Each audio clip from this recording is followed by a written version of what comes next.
Muchísimas gracias por estar aquí.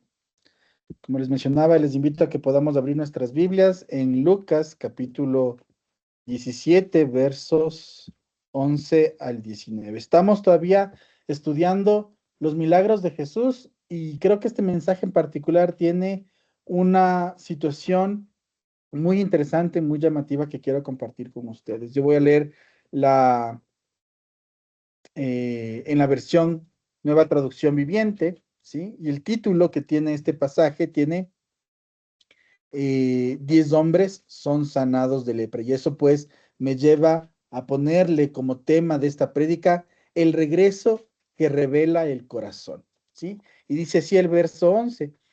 Mientras Jesús seguía caminando a Jerusalén, llegó a la frontera entre Galilea y Samaria. Al entrar en una aldea, 10 hombres con lepra se quedaron a la distancia, gritando, Jesús, Maestro, ten compasión de nosotros. Jesús los miró y dijo, vayan y preséntense a los sacerdotes. Y mientras ellos iban, quedaron limpios de la lepra. Uno de ellos, cuando vio que estaba sano, volvió a Jesús y exclamó, alaben a Dios. Y cayó al suelo a los pies de Jesús y le agradeció por lo que había hecho. Ese hombre era samaritano. Jesús preguntó, ¿no sané a 10 hombres? ¿Dónde están los otros 9?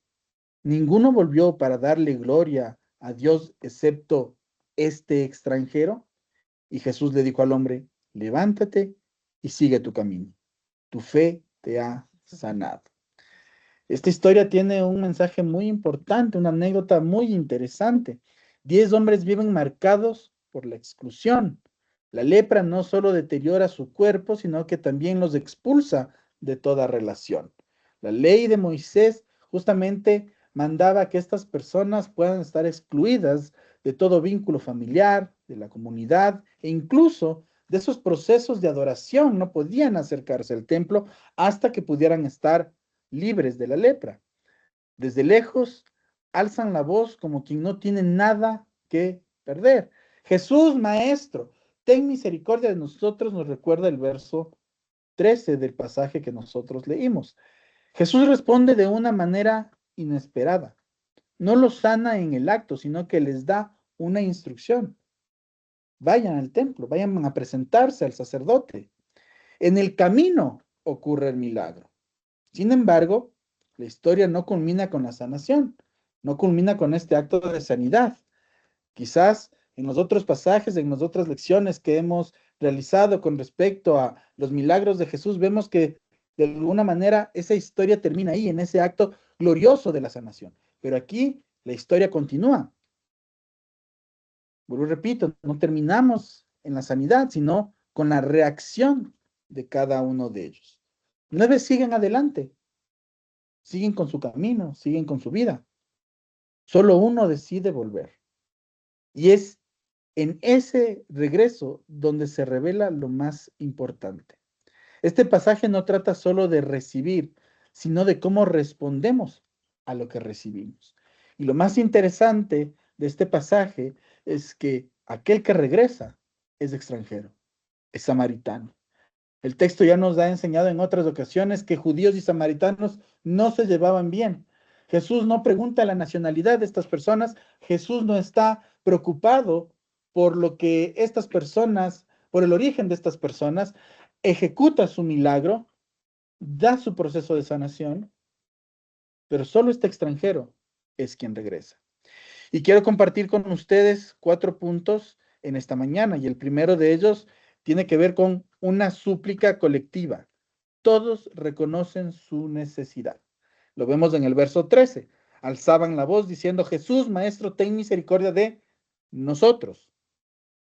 Estas personas, todas estas personas, los 10 leprosos, tenían pleno conocimiento de su necesidad. Todos estaban conscientes de eso.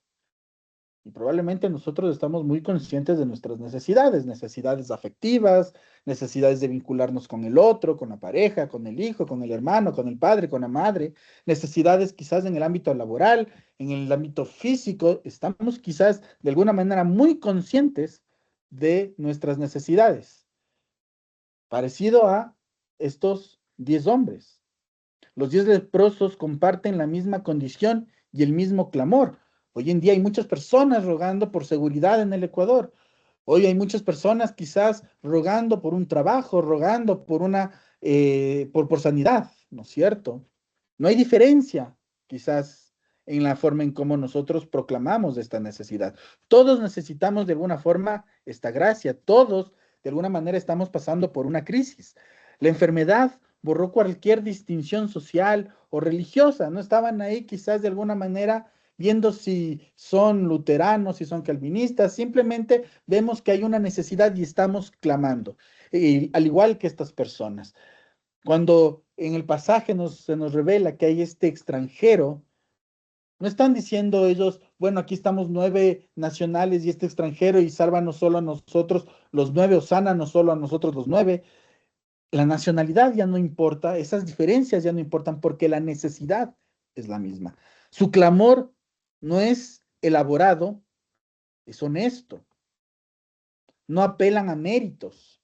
No están diciendo, nosotros que sí somos judíos, sánanos a nosotros. Este que es extranjero, a este olvídalo. Nada que ver. Ellos no están apelando a estos méritos, sino a la misericordia de Jesús. Esto revela una verdad esencial. El punto de partida con Dios no es lo que tenemos, sino lo que nos falta. Y aquí viene este principio que quiero regalarles a ustedes para poder construir nuestra fe. La fe comienza cuando reconocemos nuestra bancarrota espiritual. La fe comienza cuando reconocemos nuestra bancarrota espiritual. Parte del trabajo que nosotros hacemos en la Escuela de Sanidad Integral, una de las primeras lecciones es la negación. El momento en que salimos de esa negación, en el momento en que nosotros aceptamos nuestra condición, es cuando podemos tomar decisiones. Y en este caso, cuando nosotros reconocemos nuestra bancarrota espiritual, es que podemos tomar la decisión de justamente acercarnos y buscar de Dios. Romanos 3:23 nos recuerda, por cuanto todos pecaron, todos hemos fallado, todos de alguna manera hemos cometido errores, estamos destituidos, estamos lejos de la presencia de Dios. Pero reconocer justamente eso es lo que nos permite acercarnos al Padre. El Salmo 34:6 igual nos recuerda algo. Este pobre clamó y le oyó Jehová. Cuando nosotros clamamos, Jehová escucha. No tiene quizás oídos sordos. Él escucha. Así que quiero lanzar algunas preguntas para poder reflexionar. ¿Nuestra oración nace de una de una falsa autosuficiencia o de una necesidad real de Dios? Solo quien reconoce su necesidad puede experimentar su gracia. Y esto me permite abrirme paso al punto 2 que quiero hablar con ustedes. El punto 2 dice, un camino de obediencia, la fe que actúa sin ver. Un camino de obediencia, la fe que actúa sin ver.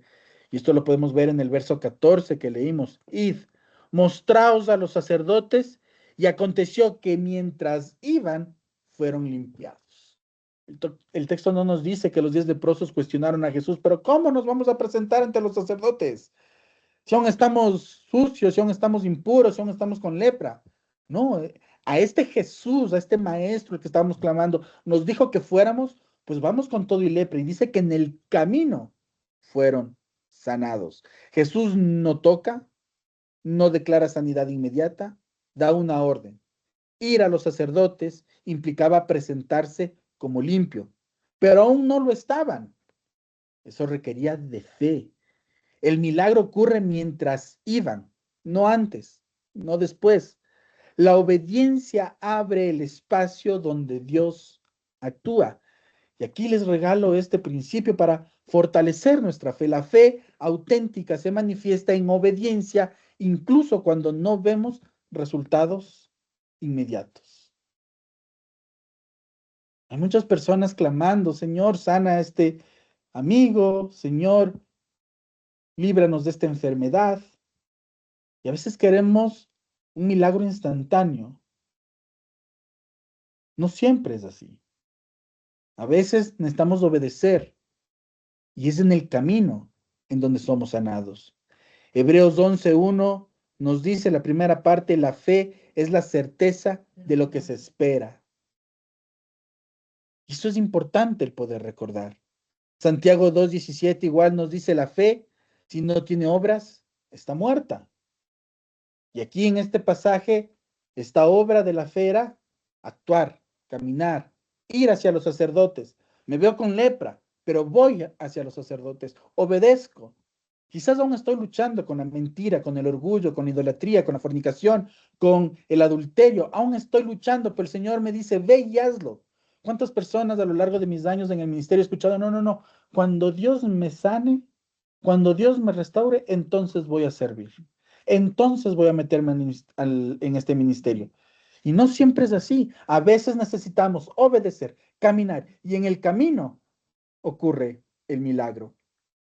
Así que estamos esperando ver para obedecer o confiamos lo suficiente para avanzar con la palabra de Dios. Muchas respuestas nos llegan porque no damos el paso. Y esto me lleva al tercer punto que quiero compartir con ustedes. Un regreso que distingue la gratitud como evidencia de fe. Un regreso que distingue la gratitud como evidencia de fe. Entre los versos 15 y 16 del pasaje que leímos dice, entonces uno de ellos volvió, glorificando a Dios a gran voz. Solo uno regresa, y su regreso no es silencioso ni superficial. Glorifica a Dios, se postra y da gracias. Este acto revela que entendió algo más profundo que la sanidad física. Los otros 9 recibieron el milagro, al igual que él, pero no volvieron al dador de este milagro. Este contraste muestra que el beneficio no siempre produce transformación. Y es uno de los males mayores que tenemos en nuestras congregaciones. Recibimos el perdón de Dios, pero seguimos con un corazón endurecido. Y creemos que como nosotros hemos sentido el perdón de Dios, la gracia de Dios, la misericordia de Dios, entonces tengo derecho a condenar al otro. Es que mira cómo viene vestido el otro, es que mira cómo habla, es que mira cómo hace, es que mira cómo dice. Y simplemente creamos legalistas. Lo interesante de esto es que es el extranjero el que regresa, como les decía. ¿Qué pasaría si Dios comienza a escuchar la oración de las personas que pertenecen a la comunidad LGBTQ? A gays, transexuales, transgéneros, lesbianas, versus la oración de los cristianos. Creo que estas personas, como extranjeros espirituales, regresarían a adorar a este Dios, regresarían a adorar a este Dios antes que los mismos cristianos, porque parecería ser que nosotros nos consideramos con derecho a que Dios cumpla nuestras oraciones. ¿Qué pasaría si personas de otras confesiones de fe reciben el milagro? Testigos de Jehová, santos de Jesucristo de los últimos días. ¿Cómo actuarían ellos con este Dios? Versus cómo actúa el cristiano, que cuando recibe el milagro se olvida. Y esto choca mucho conmigo porque yo recuerdo que en el pasado mi oración siempre era, Señor, dame un trabajo y te prometo, te prometo, te prometo que ahora sí voy a diezmar. Te prometo que ahora sí. Y claro, Dios cumplía mi oración, me daba el trabajo y yo de repente era, es que verás, Dios, este mes no puedo porque estoy pagando mis deudas, estoy con esto atrasado, entonces termino de pagar, ya me libero de esto y ahí sí te voy a cumplir la promesa. Y la verdad es que nunca cumplí esa promesa hasta que un día dije, creo que estoy fallando en esto. Y comencé en mi cuadro de finanzas a poner mi diezmo y mi ofrenda en primer lugar. Y tenía las mismas deudas, pero había una forma o de alguna manera, quizás obviamente por esta mayor forma de procurar mi economía, que luego el dinero alcanzaba. Pero le daba esa prioridad a Dios. Cumplía mi promesa. cuando Él justamente atendía mi oración. Ahora, no digo que ese ha sido el pan de todos los días de mi vida. Aún sigo orando, aún sigo recibiendo milagros y aún me sigo olvidando de las promesas que hago a Dios. Pero aquí vuelvo y repito, lo importante es mirar cómo este extranjero, esta persona samaritana, el texto bíblico nos dice, entre samaritanos y judíos no se llevaban bien. Los judíos decían adorar a Dios es en el templo, para adorar a Jehová hay que hacerlo en el templo, los samaritanos no. Alabar al Dios hay que hacerlo en el monte. Y había una disputa religiosa ahí entre ellos. No se llevaban bien, pero es este samaritano el que regresa a alabar a Dios. Y aquí el principio que quiero regalarles para seguir fortaleciendo nuestra fe. La gratitud no es cortesía espiritual, es evidencia de una fe que reconoce la fuente de su bendición. Repito, la gratitud no es cortesía espiritual. Gracias, Dios mío, es que como soy educadito, entonces gracias por lo que me das. No, no es por una cortesía. Esta gratitud es la evidencia de una fe que reconoce la fuente de las bendiciones que hemos recibido. La primera carta a los Tesalonicenses 5:18, en su primera parte dice, dad gracias en todo, pero no desde esta perspectiva, vuelvo y repito, de los valores humanos, de debemos ser educados, entonces hay que dar gracias, ¿no? Como cuando terminamos de comer, gracias, Dios le pague, no.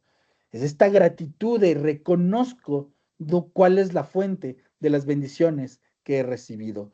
El Salmo 103, verso 2 dice, bendice, alma mía, a Jehová y no olvides ninguno de sus beneficios. No te hagas del loco de los beneficios que Dios te ha dado, ni los presentes ni los pasados.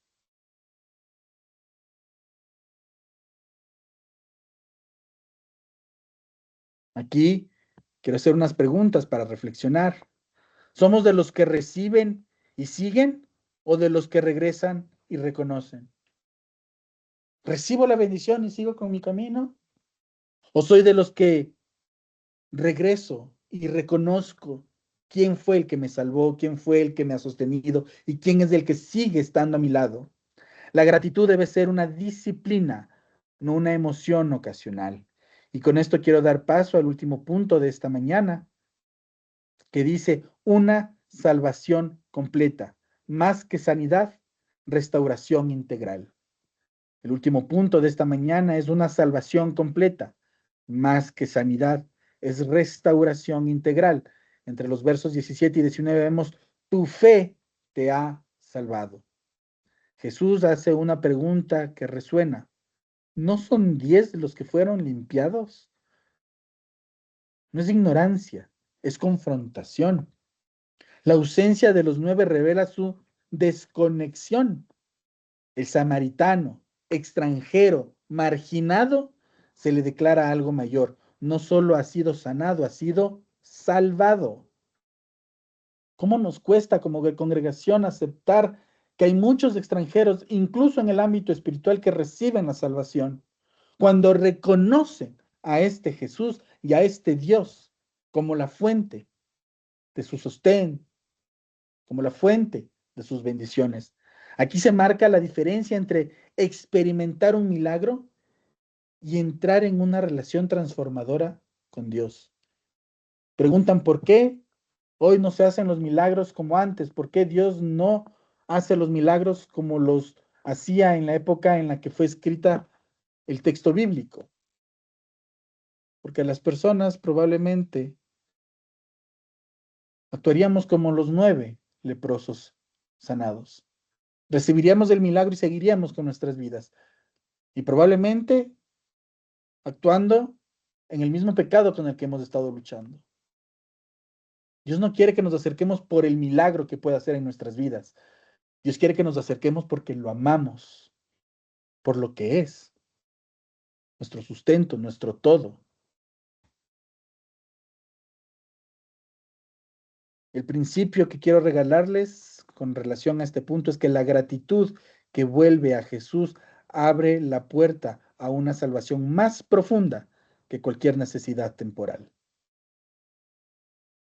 La gratitud que vuelve, es decir, nosotros que nos volvemos a Jesús para ser agradecidos, abre la puerta a una salvación más profunda que cualquier necesidad temporal. Efesios 2:8 dice, por gracia sois salvos por medio de la fe. Creer en este Jesús es lo que nos da la oportunidad de ser salvos. Lucas 7:50 dice, tu fe te ha salvado, ve en paz. ¿Estamos buscando solo soluciones o una relación con Cristo? Dios no quiere solo resolver tu problema, Él quiere restaurar nuestras vidas. Y para concluir, hay una gran diferencia entre recibir y regresar. 10 caminaron hacia su milagro, solo uno caminó de regreso hacia Jesús. El reino no se trata solo de lo que Dios hace por nosotros, sino de cómo respondemos a lo que Él hace. La verdadera fe no termina en la bendición, sino que vuelve al dador con gratitud y redención. ¿Eres parte de los que siguen adelante con lo recibido o de los que regresan a los pies de Cristo? Hoy es una oportunidad para volver, agradecer y experimentar una obra más profunda en tu vida. Padre, gracias te doy por esta mañana y por el mensaje que nos permite recibir. Perdónanos, porque al llamarnos cristianos y al recibir tu milagro, probablemente continuamos con nuestro camino. Ayúdanos a aprender de este extranjero, samaritano, que no se llevaba bien con tu pueblo, que estaba igual en una condición como muchos de nosotros, pero que al recibir el milagro no se quedó conforme con eso, sino que regresó para tener una relación contigo. Mueve nuestro espíritu para que podamos nosotros tener una relación contigo. Pero más allá de eso, permítenos ser una congregación diferente, que acompaña y abraza a aquellos extranjeros que regresan buscando no solo un milagro, sino una relación contigo, indistintamente de cómo se presente este extranjero, por su forma de pensar, por su posición política, por su orientación sexual. Ayúdanos a ser una congregación que conecta a los extranjeros contigo, no para acomodarlos a lo que nosotros creemos que es correcto, adecuado, sino a lo que tú quieres que podamos construir en relación, en vínculo contigo. Gracias por lo que tú haces y por lo que tú harás. Honra y gloria solo a ti. Oramos por los siglos de los siglos. Amén. Amén.